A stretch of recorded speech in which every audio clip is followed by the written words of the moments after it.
Assalamualaikum warahmatullahi wabarakatuh.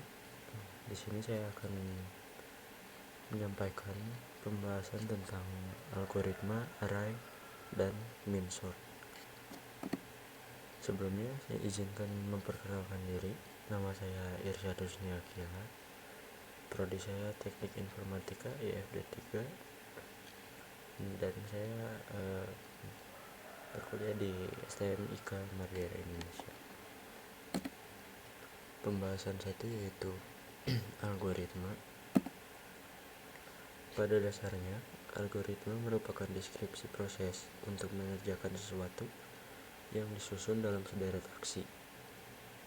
Secara sederhana, prinsip kerja algoritma terbagi menjadi 3, yaitu input, proses, dan output. Di sini saya menyediakan tentang contoh penyajian algoritma, yaitu dengan memasak telur dadar dengan matang. Yaitu tahap ke-1, nyalakan kompor. Tahap kedua, tuangkan minyak ke dalam wajan. Tahap ketiga, pecahkan telur ayam ke dalam mangkuk. Tahap keempat, tuangkan garam secukupnya. Tahap kelima, kocok campuran telur dengan garam. Tahap keenam, tuang adonan telur ke dalam wajan. Tahap 7, masukkan telur ke dalam wajan hingga matang. Itu adalah tahap terakhir. Yang kemudian adalah struktur algoritma. Yang struktur algoritma ini ada 3, yaitu algoritma sekuensial, algoritma percabangan, dan algoritma pengulangan. Algoritma sekuensial tersendiri dilakukan secara berurutan sesuai dengan urutan penulisannya. Struktur ini juga merupakan struktur yang paling sering dilakukan. Yang kedua adalah algoritma pencabangan.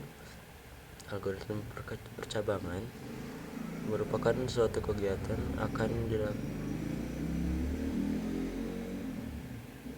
algoritma percabangan merupakan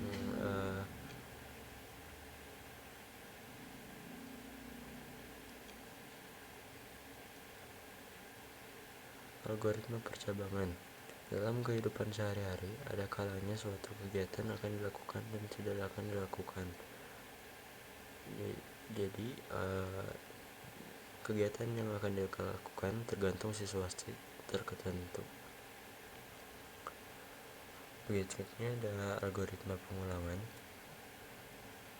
Algoritma pengulangan ini sama halnya dengan manusia. Algoritma juga mengenal kegiatan pengulangan, yakni melakukan sesuatu beberapa kegiatan secara berulang-ulang. Berikut ada beberapa cara penyajian algoritma, yaitu naratif, flowchart, dan pseudocode. Kalau naratif tersendiri, penyajian algoritma secara naratif dituliskan dengan menggunakan cerita seperti dalam bahasa sehari-hari. Untuk flowchart, cara penyajian algoritma dibuat dengan dalam urutan simbol-simbol khusus dan digambarkan sesuai dengan arahan tanda panah. Kalau untuk pseudocode, tidak spesifik terhadap salah satu bahasa pemrograman, sehingga algoritma ini dapat diterjemahkan menyesuaikan bahasa pemrograman yang ada. Berikut adalah contoh penyajian dalam bentuk naratif. Di sini untuk menghitung luas segitiga menggunakan naratif. Langkah 1, mulai. Langkah kedua, baca nilai alas. Langkah ketiga, baca nilai tinggi. Langkah keempat, hitung luas dengan cara alas kali tinggi bagi 2. Langkah kelima, cetak hasil luas. Langkah keenam, dan selesai.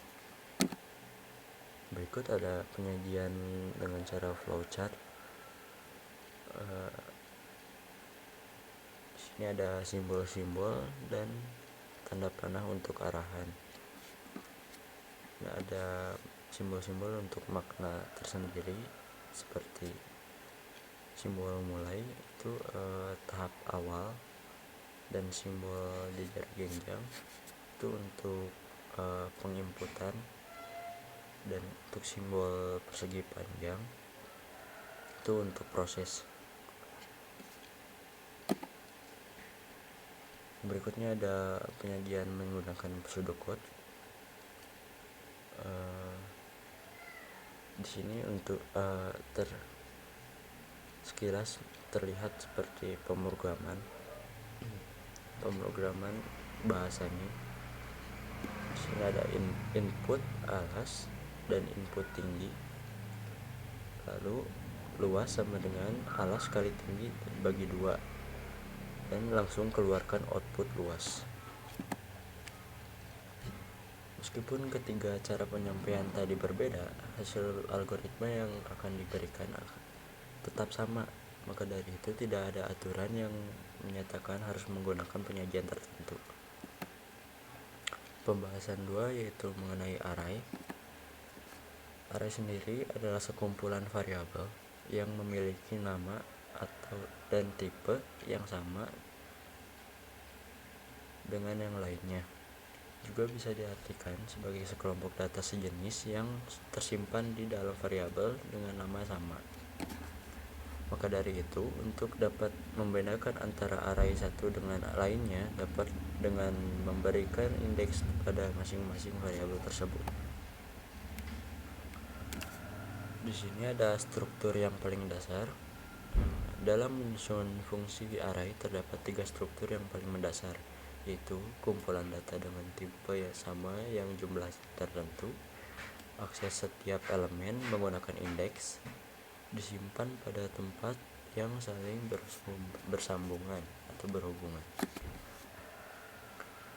Berikutnya ada macam-macam array. Yang pertama ada array satu dimensi. Array satu dimensi merupakan suatu variabel yang menyimpan sekumpulan data yang memiliki tipe sama dan elemen. Data tersebut akan diakses hanya melalui satu indeks atau subscript. Di sini ada bentuk umum array satu dimensi, nama array dan menggunakan kurung siku, dan di dalam kurung sikunya itu dikasih value atau jumlah. Kedua ada array 2 dimensi. Array 2 dimensi merupakan variabel yang digunakan untuk menyimpan sekumpulan data-data yang memiliki tipe dan elemennya yang sama. Array 2 dimensi dapat diakses melalui 2 indeks atau subscript. Berikut untuk bentuk umum array 2 dimensi. Jadi ada kurung sikunya 2, ada yang satu baris dan yang satu kolom. Berikutnya ada array multidimensi. Array multidimensi merupakan variabel yang menyimpan data-data dengan tipe dan elemen yang sama dan dapat diakses dari banyak indeks atau subscript. Array multidimensi juga biasanya digunakan untuk matriks. Masuk ke pembahasan ketiga yaitu min-sort. Sebelum ke min-sort, saya akan menjelaskan apa sih sorting itu sebenarnya. Pengurutan atau yang bisa disebut sorting adalah proses mengatur sekumpulan objek menurut urutan atau susunan tertentu. Urutan objek tersebut dapat menaik atau ascending, yaitu urutan objek yang disusun mulai dari nilai terkecil hingga terbesar, atau menurun yang bisa disebut dengan descending, yaitu urutan objek yang disusun mulai dari nilai terbesar hingga yang terkecil.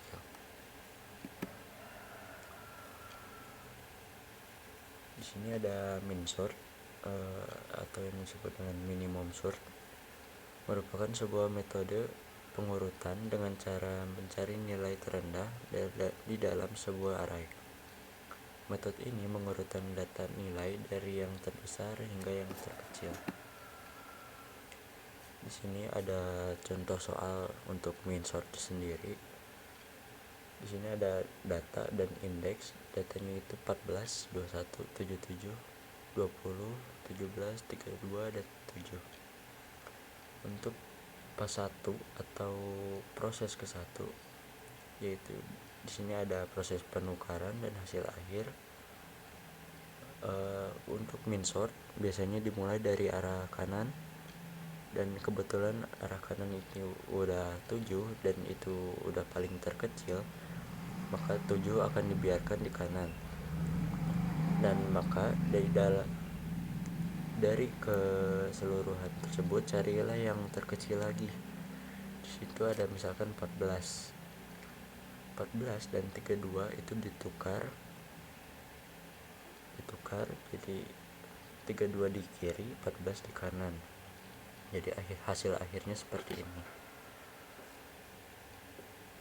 Untuk pas 2A atau proses kedua, proses penukaran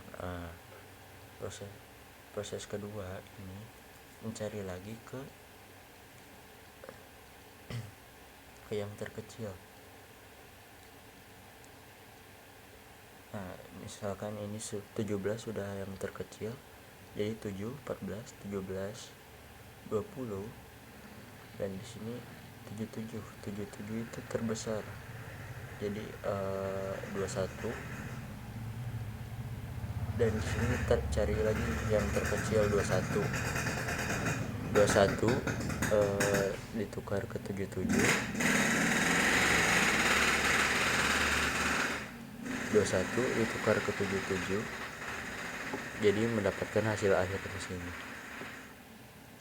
Untuk proses ketiga, proses penukaran itu ada yang terakhir ya, jadi 77 itu yang terbesar, jadi disimpan di kiri, jadi ditukar 32 dan 77, akan mendapatkan hasil akhir seperti ini.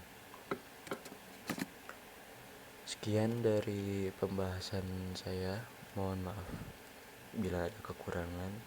Assalamualaikum warahmatullahi wabarakatuh.